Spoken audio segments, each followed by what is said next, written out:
Onde não há profecia, o povo se corrompe. Como se faz para pagar dívida, né? Você tem que ter aquele dia que eu chamo o dia da coragem. Você vai ter que pegar todos os seus cartões de crédito, pega todos os seus cartões de débito, pega todas as tuas dívidas e agora, na frente do computador, com a calculadora, você vai descobrir quanto de dívida tu tem. Meu Deus do céu, que coisa mais dolorosa. Você vai descobrir que você é pobre.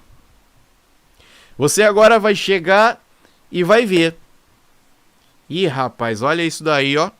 Mais de 100 mil reais de dívida. Ou mais de 89 mil reais de dívida. Mais de 39 mil reais de dívida. Mais de 50 mil reais de dívida. Não sei. Tu vai ver aí quanto é que tu tem de dívida. Aí é a tua nota. E aí vai vir a mais dura realidade. A outra realidade dolorosa. Que eu ensino isso bem direitinho lá na membresia do YouTube. É o seguinte. Que tu tem que agora pegar o quanto tu ganha. Mas tu não pega o mês. Tu tem que pegar o ano. E aí tu vê no ano quanto tu ganha. Será que é 69 mil? Será que é 30 mil? Será que é 45 mil? Será que é 10 mil? Será que é 100 mil? E agora tu vai ter que fazer o checkmate da realidade. Você vai ter que comparar a sua dívida com quanto você ganha por ano. E aí você vai saber se você tá pobre ou não. Como a gente sabe que a gente está pobre? Quando a nossa dívida ultrapassa a nossa renda. É hora de fazer com que algo novo aconteça. E esse algo novo é justamente uma mudança de paradigma. Como é que faz para pagar R$1 milhão de dívida? Como faz para pagar R$2 milhões de dívida? Como faz para pagar R$100 mil de dívida? Primeiro de tudo, você tem que entender que Deus ele tem que ter uma jurisdição sobre o teu dinheiro. Você tem que dar seu dízimo, sua primícia e sua oferta para o reino. Você dá a semente, agora Deus tem a jurisdição sobre o seu dinheiro. Não semeia. Isso explica muita coisa. Você chega e você abençoa o reino. Abençoa a obra que você é alimentado. Você agora vai ter que colher.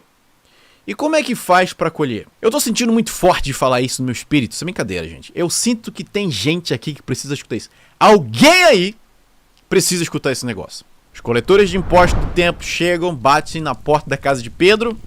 Pedro abre a porta. Lá estão os coletores de impostos, falando, o teu mestre não paga imposto, não? Jesus, já sabendo dessa treta, Pedro fecha a porta. Quando ia perguntar para Jesus, Jesus faz duas perguntas aí para Pedro. A pergunta é o seguinte, Pedro, quem é que deve pagar imposto aqui? Os filhos do reino ou os estrangeiros? Aí Pedro fala, os estrangeiros. Aí Jesus fala o seguinte, então estamos isentos de impostos, Pedro. Em outras palavras, Jesus está falando para Pedro aqui, para você e para mim, olha pessoal, os governos desse mundo são a maior roubada. Mas para com que ninguém se escandalize, vá, jogue o anzol, né? Jogue o anzol, pegue o primeiro peixe e tire uma dracma de lá e paga o teu imposto e o meu. Pois é, teve um problema aí, né? O problema é o seguinte. Pedro era pescador? Ele era. Sim, Pedro era pescador, ele era pescador. Era. Era um cara muito safo em pesca? Era. Ele era o cara. Pedro era o empresário da época. Não trabalhava para ninguém, ele rodava os seus próprios negócios. Pesca era um negócio que dava muito dinheiro na época. Chegava e tal, fazia... Pedro era o cara. Mas tinha um problema aí, meus amigos. Pedro era bom de rede. Pedro não era bom desse negócio de pescar com um negocinho ali não, assim. Jesus falou, olha, pega aquele negocinho, aquele... É anzol que se fala, né? Pega o anzol e pega o primeiro peixe. Foi difícil para Pedro fazer essa pesca. Porque ele não era o seu expertise, não era a sua habilidade primária de fazer esse tipo de pesca. Quando Jesus chega, ele fala assim, olha Pedro, vai lá pescar pra gente esse peixe, vai? Isso foi um desafio, porque para pegar essa dracma, que seria para pagar o imposto de Jesus e de Pedro, Imagina o tempo que ele demorou para pegar esse negócio, mas ele pegou, achou uma dracma porque acreditou na palavra de Jesus. Qual é a revelação aqui? Para você pagar as suas dívidas, para você colher tudo aquilo que você semeia no reino, não virá de um trabalho convencional. Como é que faz aí para fazer a colheita do reino? É o seguinte, né? No céu não tem cripto, no céu não tem dólar, no céu não tem real, no céu não tem euro. Então Deus ele não pode só derramar dinheiro aí na tua horta, porque aí ele seria um Deus enganador. Deus ele vai ter que usar uma coisinha para você fazer a colheita de tudo que você planta no reino.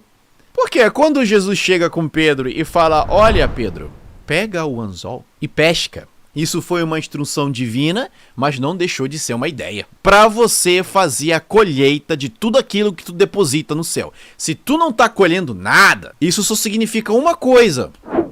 Que você só está focando em algo tradicional para arrecadar esse dinheiro. E é por isso que muito crente hoje está frustrado. Porque pensa, poxa pastor, tô semeando na obra para burro, vivo dando meu dinheiro, não tô colhendo nada. É porque você só tá fazendo a mesma coisa, meus amigos. Enquanto tu fizer a mesma coisa sempre, esperando ter diferentes resultados, o nome disso se chama insanidade.